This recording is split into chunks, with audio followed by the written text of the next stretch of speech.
여러분 안녕하십니까? 오늘은 기독교에 대해서 살펴보겠습니다. 자, 우리 기독교의 형성 배경에 대해서 살펴보면 예전에 고대로부터 다양한 종교가 있었다 그랬습니다. 그 종교는 신이라고 하는 존재를 두는 경우가 많은데 그 신은 종교에 따라서 여러 명의 신을 두는 경우도 많았습니다. 다신교라고 하죠. 그리고 그 신의 내용이 무엇인지, 태양인지 호랑인지 또는 큰 고목 나무인지 이런 등등에 따라서 또 내용이 달라지는데, 그 중에서 특이하게 이스라엘의 유대인들은 유일신을 믿었습니다. 하느님, 야훼, 여호와, 우리로 치면 신이고 절대자죠 라고 하는 그런 유일한 신이 있을 것이다 이렇게 믿는 첫 종교가 된 거죠.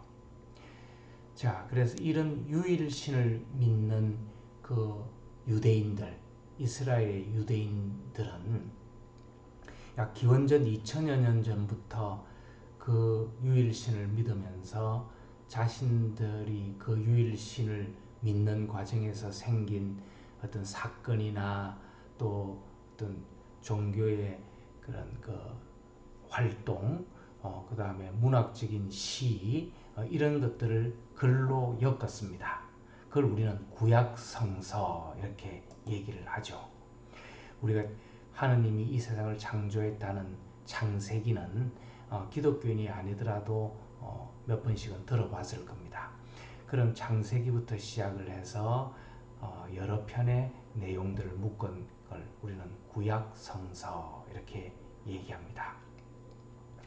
그런데 이 유대교의 유대인들은 이런 신앙, 이런 믿음이 하나 있었습니다. 뭐냐 하면 언젠가는 하느님이 우리를 구원해 줄 메시아 또는 그리스도 이렇게 얘기하는데 그 메시아를 우리에게 보내줄 것이다. 그래서 그 메시아가 오면 우리를 자유롭게 해방시켜주고 구원해주고 죽음의 어떤 절망 속에 빠지지 않고 희망을 줄 것이다. 이런 어떤 메시아론, 메시아관 이런 걸 가지고 있었죠. 자, 그랬다가 예수라는 이제 인물이 나타나는 거죠. 예수라고 하는 건 여러분 잘 알다시피 기원전과 기원후를 나누게 되는 그런 중요한 그런 존재인데, 어쨌든 before Christ, after Christ 그래서 BC, AD 뭐 이렇게 우리가 부르는 것처럼 세기를 반으로 나눌 정도로 중요한 어떤 그런 그 존재로 등장을 하게 됩니다. 자, 예수가 나타나서 내가 하느님의 아들이다. 그 다음에 나는 메시아다. 그래서 나의 가르침을 따르면 구원되고 이 삶에서 자유롭고 행복하게 살 수 있으며 죽은 후에도 천국으로 갈 수 있다. 이런 어떤 기독교에서 말하는 표현을 빌리면 복음을 선포하기 시작한 거죠. 자, 이런 그 예수를 두고 두 가지 이제 분파가 생깁니다.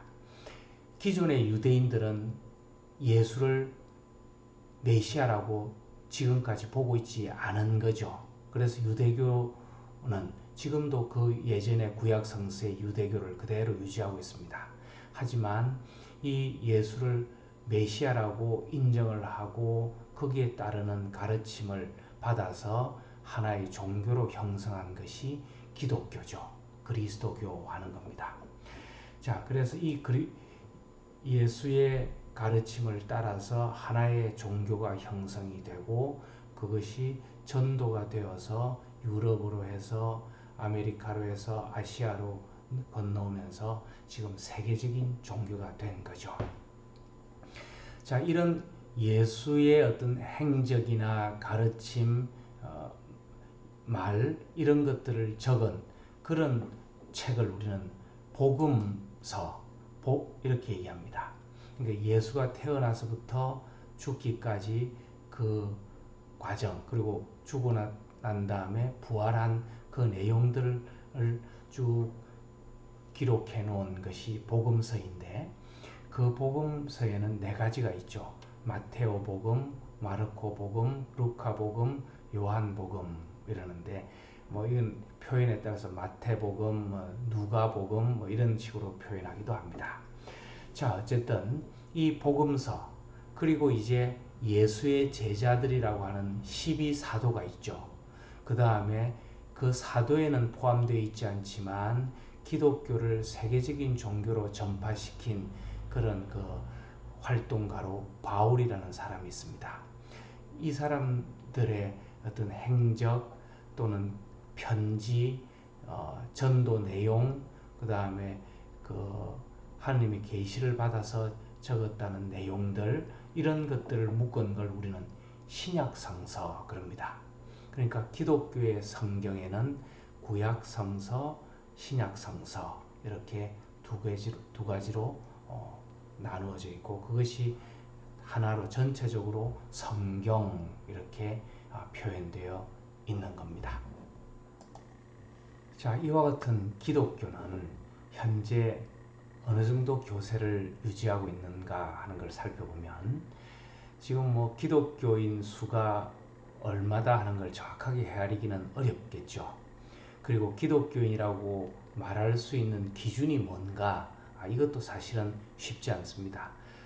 우리가 말하는 영세나 세례를 받으면 전부 기독교인이냐, 지금 현재 교회를 나가고 있는 사람을 기준으로 해야 되는가, 그 외에 어느 정도 활동을 하고 있는 걸 기준으로 해야 되는가, 여기에 따라서 그 교인 수를 정확하게 헤아린다는 건 사실은 극히 어려운 얘기겠죠.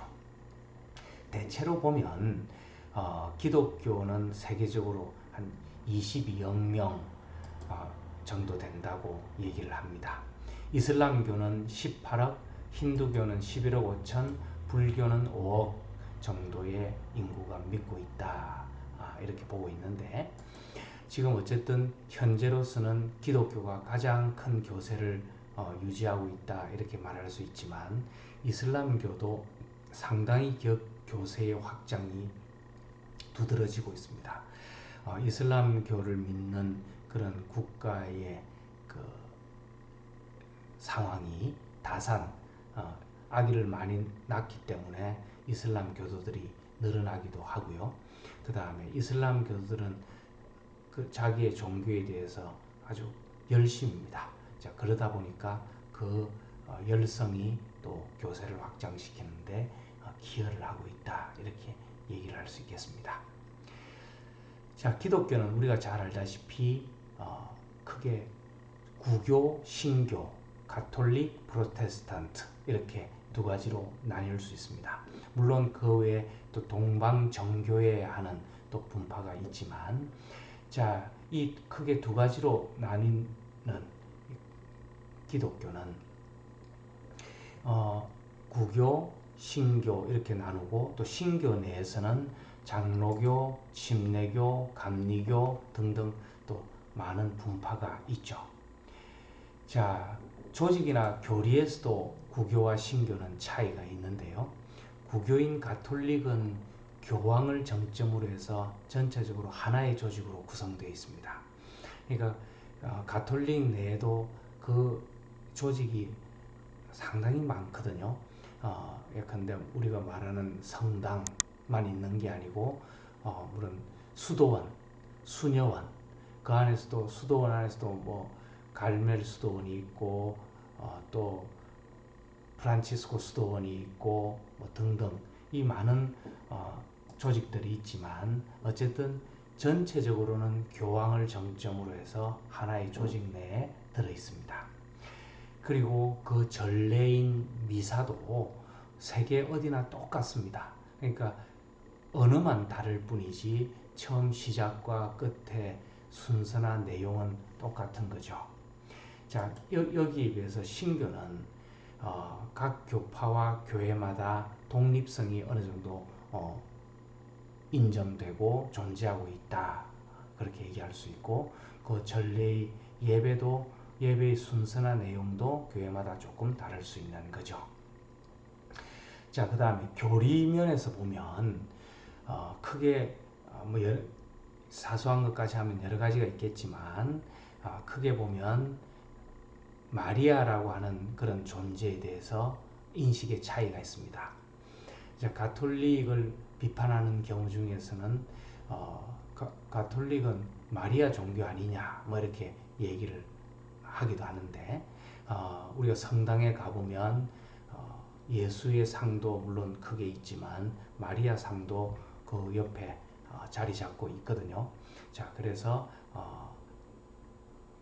기독교는 예수를 창시자로 해서 형성된 종교인데 마리아를 저렇게 내세우냐 이런 이제 비판을 하는 거죠. 그런데 구교에서도 가톨릭에서도 마리아를 뭐 신으로 인정하거나 이런 건 아닙니다. 다만 그 예수를 낳은 어머니로서 그 순종을 하고 예수의 어떤 가르침을 가장 잘 따랐던 그런 신앙의 모범인으로서 인간으로서 존중을 하고 존경을 하는 거죠. 자, 그런데 비해서 신교는 마리아는 우리와 똑같은 한 사람의 부족한 어떤 인간으로 그렇게 이해를 합니다. 그 다음에 사람이 죽고 난 다음에 어떻게 되는가 여기에 대해서도 좀 차이가 있는데요.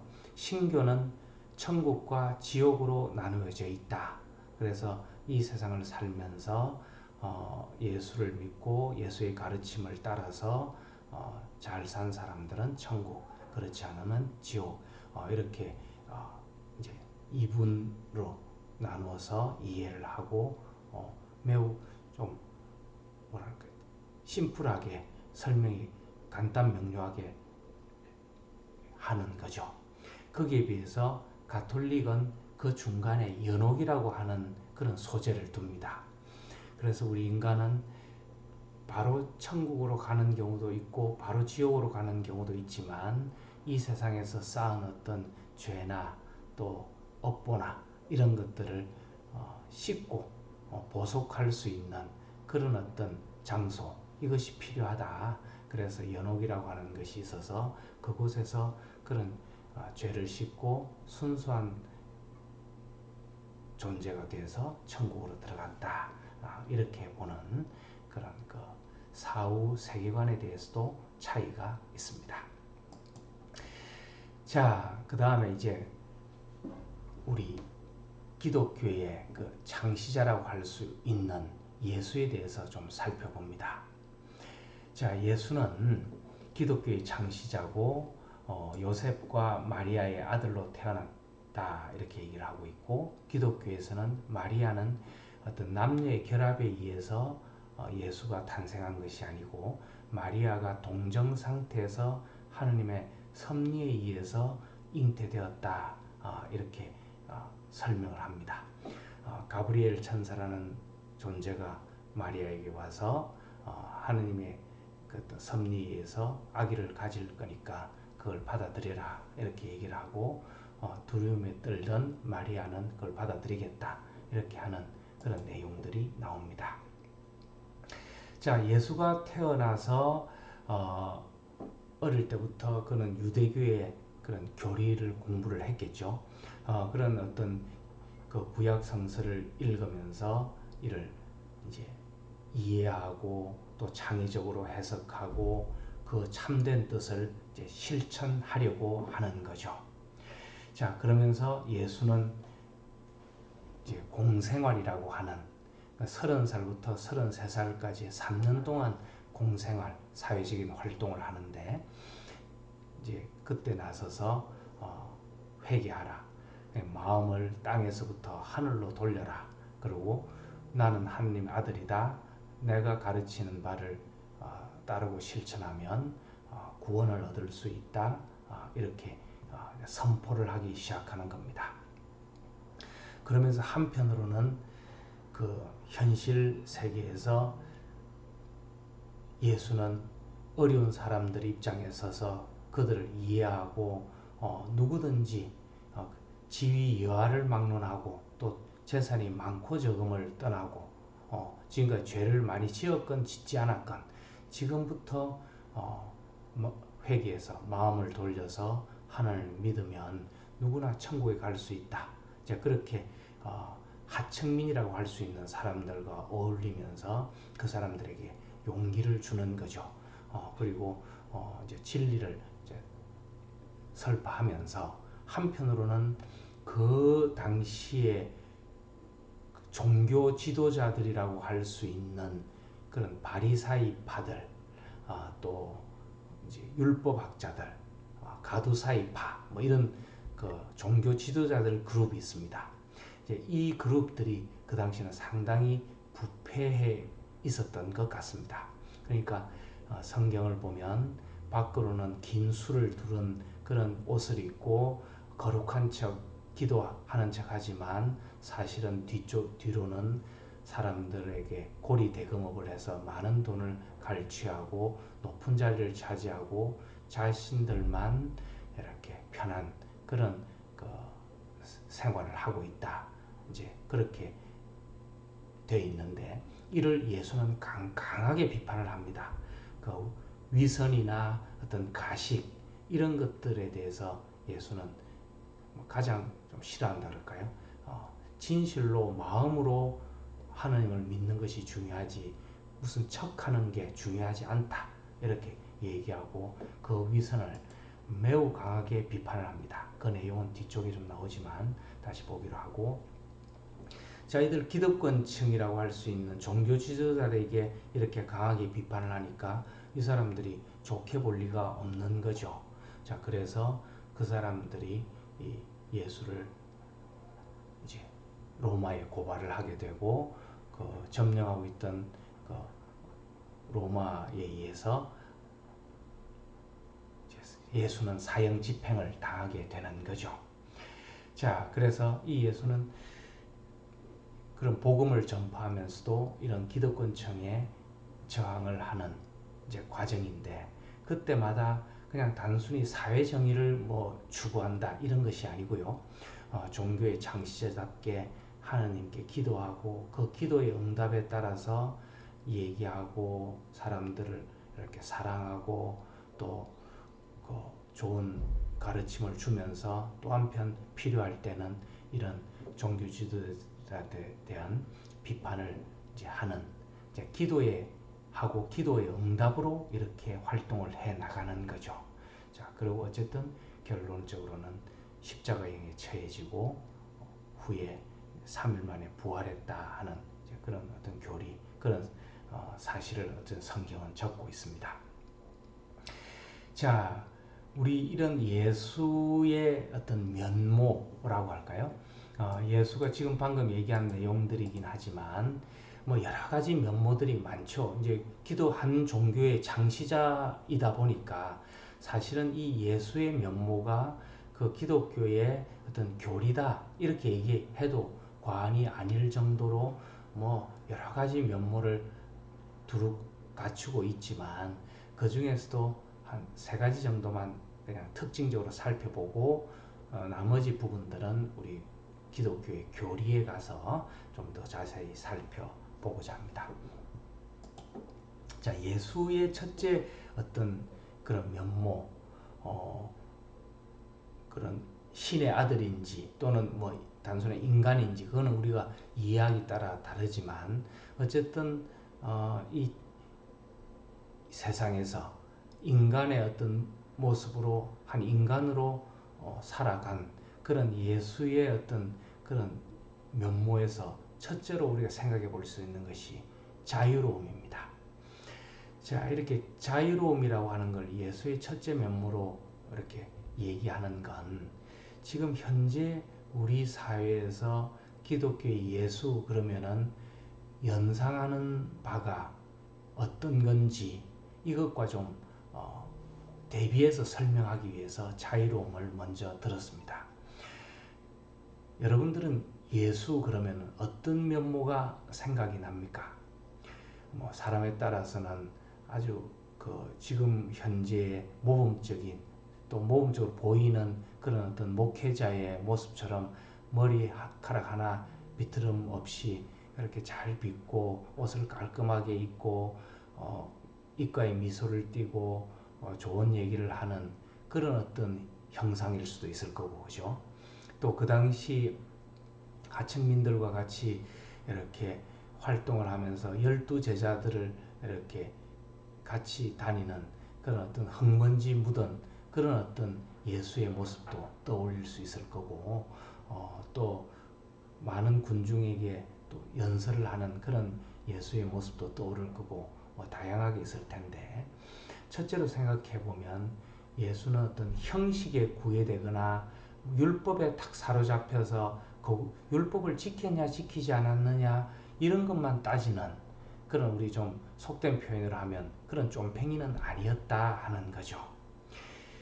그러니까 외형이나 형식이나 율법 이런 걸 가지고 사람을 재단하는 그런 존재가 아니고 진실로 너희 마음이 어떤가.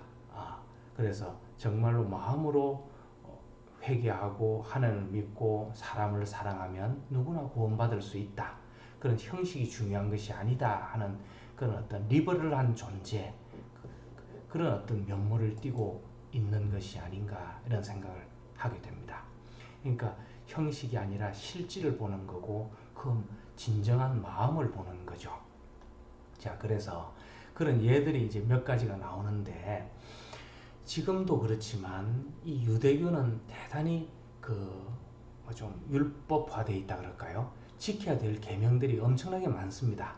어, 이 지금도 이스라엘에 가보면 안식일, 우리로 치면 일요일이죠.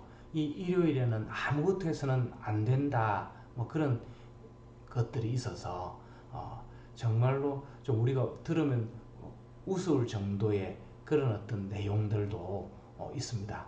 예컨대 그 사실인지 아닌지 저는 사실은 가보지 않아서 모르겠지만 한 예를 들어 보는 것이 일요일 같은 경우에는 엘리베이터에 내가 몇 층 간다고 손으로 누르는 것조차도 그런 행위도 해서는 안 된다. 그냥 가만히 있어야 된다는 거죠.